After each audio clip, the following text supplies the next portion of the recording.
Miércoles de Conociendo Más de Derecho, ya tenemos aquí en el estudio al licenciado Raúl Vergara Mireles. Bienvenido, licenciado. Gracias, Merici. Muy buenas tardes. Gracias a usted. Me he preparado algunos comentarios respecto a los señalamientos que están haciendo por parte de los maestros de nuestro país que no hicieron su examen por diversas circunstancias. Claro. Yo sí quisiera ser muy cuidadoso, porque si bien es cierto que existe una no atención por parte de ellos, también es bien cierto que ellos tienen derechos que consagra la Constitución. Okay. Con todo respeto, se ha señalado en los medios de comunicación que no tienen derecho a ninguna liquidación. Eso habría que verlo con mucha calma y yo lo cuestionaría. Porque independientemente de que puedan ser ellos separados por una causal justificada, sí tienen derecho a un finiquito. ¿Y este finiquito en qué consiste? Pues prestaciones económicas, su proporcional de aguinaldo, vacaciones, periodo vacacional, en fin. Yo quisiera hacer señalamiento porque no son poco las gentes que toman esto como una verdad absoluta cuando no es la realidad. Cuidado. Además, si el maestro cuando fue contratado se le mencionó que iba a ser objeto de una evaluación, que iba a ser objeto de determinadas condiciones, puede que la separación esté justificada, pero sí tiene derecho a un finiquito. Pero aquí habría que ir más allá. Seguramente varios de estos maestros, cuando fueron contratados, no se les señaló que iban a ser objeto de una evaluación donde iba a ser el resultado para que permanecieran o no permanecieran. Hay criterio de la Corte muy clara, que cualquier alteración de las condiciones con las que uno entra a trabajar se considera como despido injustificado y es imputable responsabilidad del patrón. Habrá que verlo con calma. La situación económica por la que está pasando el país creo que merece una reflexión profunda, y aquí habría que hacer los señalamientos puntuales. Si bien es cierto que estos profesores por algunas circunstancias no hicieron el examen, habría que verlo en particular, cada uno. Y mejor llegar a una negociación con ellos, porque no quisiera mencionar que puede pasar lo que está sucediendo con algunos municipios, que por desatender una cuestión laboral, a la larga se van acumulando, y lo que se puede resolver con una cantidad razonable de dinero, en lo futuro se vuelven cantidades que llaman mucho la atención. Yo sí quisiera hacer esta reflexión. Y los profesores, así también como aquí hemos mencionado en este espacio, que cuando faltan más de 4 días, es una cuestión de despido justificado, que es imputable al trabajador porque no va, por no obedecer al patrón, por engañarlo. También hay que ser categórico. El patrón tiene responsabilidad para poderlo separar, y si alteran las condiciones de trabajo, hay responsabilidad del patrón. Me llama la atención también, la semana pasada la Corte falló respecto a trabajadores de confianza de la Federación, y aquí habría que hacer una reflexión más profunda. Si bien es cierto que se va a disminuir los gastos en las dependencias federales, habría que ver si está contemplada en los programas operativos anuales, lo que programan ellos para gasto, las indemnizaciones. El fallo de la Corte fue categórico. Los trabajadores de confianza que tienen el servicio civil, por llamarlo así, hay imposibilidad para ser destituidos, si no es por una causal que establezca la propia ley. Pero en esas causales no se establece ninguna que diga por falta de presupuesto. Cuidado. Si se va a empezar a separar gente, se calcula que van a ser en este año 16,000 trabajadores federales que van a ser separados. Si está programado el gasto, pues habría que empezar a ver cuáles son los mecanismos, y si no, haber una ampliación. Pero ¿a qué voy? No se justifica que se le diga a la gente, no hay presupuesto, y se te despida. Aquí también habría que hacer el señalamiento. El trabajador es aquel que tiene una relación con un sujeto que se llama patrón y le paga un salario. No necesariamente un salario lo que decimos de trabajo fijo. Es todo lo que percibe como honorarios, inclusive los que son profesionistas o que damos recibo de honorarios. Aquí hay que hacer el cuidado y de una vez llegar a la negociación, porque de lo contrario nos vamos a ver en problemas. Yo haría esta reflexión y la culminaría a la cuestión laboral, pues hablar con los profesores. Si existen las condiciones y es decisión ya de parte del patrón el que no sigan trabajando, pues llegar a una negociación. Yo insistiría, porque nos podemos ver en algunos problemas económicos a futuro. Licenciado, y en esta parte donde comentaba que en el hecho de que se violen las características con que se inició a laborar en alguna empresa, siendo trabajador de confianza, o en este caso, bueno, los profesores, ¿podrían proceder a algún amparo o alguna protección legal que pudiera evitar su despido, toda vez que, bueno, esta reforma educativa no estaba establecida cuando varios de ellos ingresaron al servicio? Aquí había que señalar otra vez lo que comentaba el criterio de la Corte. No únicamente es para trabajadores del apartado B, que son los que laboran para el Estado, en el caso de los profesores, o del apartado A, que es el que trabaja para un particular. Aquí es genérico.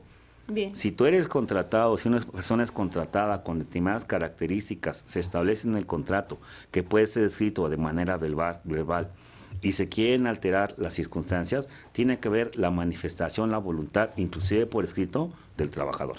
Sí. Si se hace cualquier alteración que altere su circunstancia, déjenme poner un ejemplo muy claro. Yo contraté con mi patrón trabajar en 6 horas al día, pero si me dice que debo de trabajar 8, espérame, tenemos que ponernos de acuerdo. Si él me obliga a hacer esta cuestión, yo puedo demandar un despido injustificado. En la condición de los maestros, y hay que manejarlo con el cuidado necesario. Si no se estableció en su contrato que muchos de los profesores que hay en todo el territorio mexicano son contratos de palabra, porque se entiende que ya están estos en las cláusulas del sindicato que maneja la relación del sindicato de maestros de la federación con el Estado. Si no se establece que será objeto de separación, de despido justificado para el patrón esta evaluación, con todo respeto, el particular no debe acudir ni al amparo, sino demandar a su patrón un despido injustificado. Perfecto. Y tendrán que pagarle, independientemente de los 3 meses, los 20 días por año, el aguinaldo, sueldos caídos. ¿Y qué son los sueldos caídos? Aquellos días que no laboró el trabajador y que el patrón tiene la obligación de pagarlos. Aquí hay que hacer esta cuestión porque sí, cuando manejamos cantidades, yo me impresioné, si son 16,000 trabajadores de la federación, habrá que ver el presupuesto y llegar a alguna conclusión con ellos, porque la Suprema Corte de Justicia fue categórica. Aunque no lo dijo claramente, se interpreta, no es causal de separar a un trabajador federal, más de confianza, si es que no hay presupuesto. Habría que estar al pendiente y mejor llegar a una negociación. Si me lo permiten también, estaba de comentario en la Ciudad de México, estas cámaras en la delegación Miguel Hidalgo, que aquí hay algunas que tienen como finalidad pues estar vigilando o estar cuidando o estar reseñando lo que es la actividad en las vías públicas. Creo que estos son de un gran avance porque han permitido, tanto en el Distrito Federal como aquí en Morelos, pues detectar algunos ilícitos. Inclusive hasta con la concatenación de las cámaras se ha podido perseguir a vehículos, a ilícitos que han cometido, algunos pequeños daños y cuestión por el estilo. Pero a mí llama poderosamente la atención lo que se dio hace algunos días con algún empleado de la delegada, que inclusive intervino la presidenta de Derechos Humanos del DF, porque se estacionó en un lugar que no era permitido. Yo quisiera esto comentarlo de manera más genérica. Si por un lado es bien cierto que existe este medio de comunicación, o mejor dicho, para poder filmar lo que va a hacer el sujeto, no de manera automática, posteriormente se va a tener que hacer la sanción o la multa. Se estarán violando los derechos humanos del sujeto. ¿A qué voy? Si bien es cierto que a Raúl lo sorprendieron tirando basura o haciendo alguna cuestión que esté sancionada por la normatividad de la delegación del municipio, en ese momento tiene que informarse, le está cometiendo este ilícito. Okay. Quiero equiparar un poco con lo que es la materia penal, infragancia. Eso es en materia penal, pero en materia administrativa es en el acto. Donde usted está haciendo esta conducta, pues que se le imponga la multa. En algunos casos, y me parece que en el Distrito Federal han existido estas cuestiones con las multas, habría que ser también un tanto cuanto cuidadoso, porque la Convención en su artículo 14 y 16 establecen los derechos humanos para que un sujeto pueda ser molestado o privado de sus bienes, de sus derechos, de su familia, de su persona. ¿A qué voy? Aunque esté ahí la imagen perfectamente y se percaten que están violando alguna disposición municipal o delegacional, si no es en ese momento, se tendrá que hacer todo un procedimiento, porque la Constitución así lo establece. Para que usted sea molestada con una multa, con una sanción, tiene que haber un procedimiento que esté previamente establecido antes de que usted dé ese acto. Si no, de lo contrario, estarán violando mis derechos humanos. Es decir, licenciado, es como si el video únicamente sirviera como una prueba, sin embargo, no es inmediatamente que te puedan multar ya que vieron el video, sino que en caso de que te vean en ese momento cometiendo el delito, bueno, ya te podrán multar y posteriormente utilizar el video de prueba, ¿no? Y de lo contrario, llevar a cabo todo este procedimiento jurídico. Así es, en efecto, es una presuncional. En otro momento tendremos que hablar del Código Penal Federal que ya se está aplicando aquí en el Estado. Es una innovación, pero también tiene sus asegúnes, como decimos los abogados. Pero ¿a qué vamos? Inclusive para que un medio electrónico como es el que estamos transmitiendo sea ofrecido como prueba formal en un juicio donde vayan a afectar mis derechos, tiene que ser ofrecido con tiempo. Okay. Tiene que establecerse en qué modo, circunstancias, para que pueda tener una posible validez. No quisiera yo mencionar algunos casos que hay filmaciones donde gente comete una serie de ilícitos, pero como fueron elaborados sin la orden judicial, no tienen ninguna validez. Y regresando a esta cuestión, si bien es cierto que hay imágenes donde alguien se estacionó en un lugar no permitido, o tiró basura, o hizo alguna conducta, tiene que ser en ese acto. Si no, llevar a cabo el procedimiento, que debe existir el procedimiento administrativo para que lo puedan al molestar o decirle estamos multando, o de lo contrario tendrás esta o aquella sanción. Creo que eso es importante, Y si me lo permiten también, claro que sí. brevemente, a ver si nos da el tiempo. Al buffet que está ahí en la Facultad de Derecho, han llegado gentes porque se dicen que están siendo sorprendidas con la realización de contratos. Hay muchos contratos que se ofertan principalmente con algunas tarjetas de crédito, que en las zonas comerciales. Yo no quisiera particularizar, pero sí quisiera hacer el comentario genérico como me lo permiten hacer. Para que un contrato pueda existir, hay elementos de existencia. ¿Cuál es el primer elemento de existencia? Que las partes se pongan de acuerdo. Si las partes no se ponen de acuerdo, no hay contrato.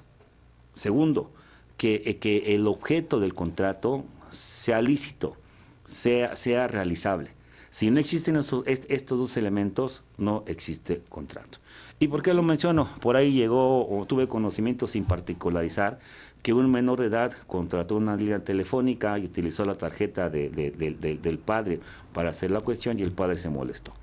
Dicen, ¿qué vamos a hacer? Pues lo que hay que hacer es promover la no existencia de ese contrato. Afortunadamente aquí la Conducef tiene algunas instancias de conciliación que se pueden utilizar, inclusive la propiedad del consumidor. Sí. Pero vayamos un poquito más allá. Independientemente de estos elementos de existencia, hay elementos de validez. Independientemente de que está, para que tenga validez, para que sea oponible a terceros. Obvio, otra vez, es el acuerdo de voluntades. Obvio, que el consentimiento no esté viciado, que no exista alguna circunstancia que pueda alterar el acuerdo. Y aquí lo menciono yo porque no son pocos los casos en que se utilizan dos términos que en ocasiones confundimos. La lesión.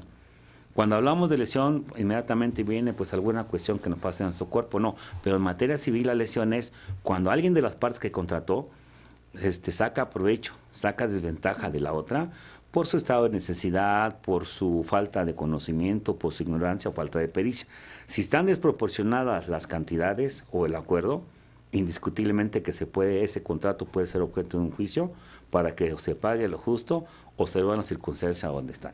Hay otro término también que por ahí se utiliza muy comúnmente, la evicción, y es lo que estábamos comentando con algunas gentes ahí que fueron a pedir la asesoría. La evicción es cuando se contrata y se obtiene un bien, surge otro sujeto con mayor derecho para utilizarlo.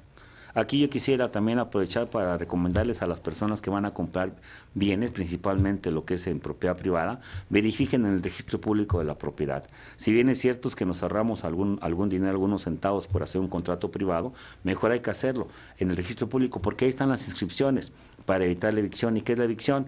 Que yo vendo un bien y sale otro sujeto con mayor derecho. ¿Y qué tiene que hacer? Pues entregársele bien. Y en ocasiones la evicción lo confundimos con el estado de interdicción, que va relacionado con el consentimiento. ¿Qué es un estado de interdicción? Cuando un sujeto está mal de su capacidad mental. Cuando, no obstante que ya tiene 18 años, él no puede ser responsable de sus actos, pero aquí hay que tener más cuidado porque, aunque sea notorio que está no competente para llevar a cabo actos, no basta que lo diga de manera directa en particular o la contraparte. Tiene que ser un especialista y tiene que haber una declaración judicial. Es decir, que se le solicita al juez que el señor fulano de tal está mal de su capacidad para razonar y se presentan los exámenes psicológicos, psiquiátricos que dan como consecuencia la cuestión. Son elementos que hay que tener presentes, que son muy comunes, pero en ocasiones nos llegan a confundir. Ojalá esto sirva un poquito de orientación porque es muy común que nos veamos luego sorprendidos por algunos contratos, pero si no están conforme a la ley, se pueden echar abajo. Exacto. Licenciado, muchísimas gracias por los temas que nos trajo el día de hoy. Lo esperamos la próxima semana. Muchas gracias, que tengan buen día. Gracias por la atención. Hacemos una breve pausa y regresamos con más noticias.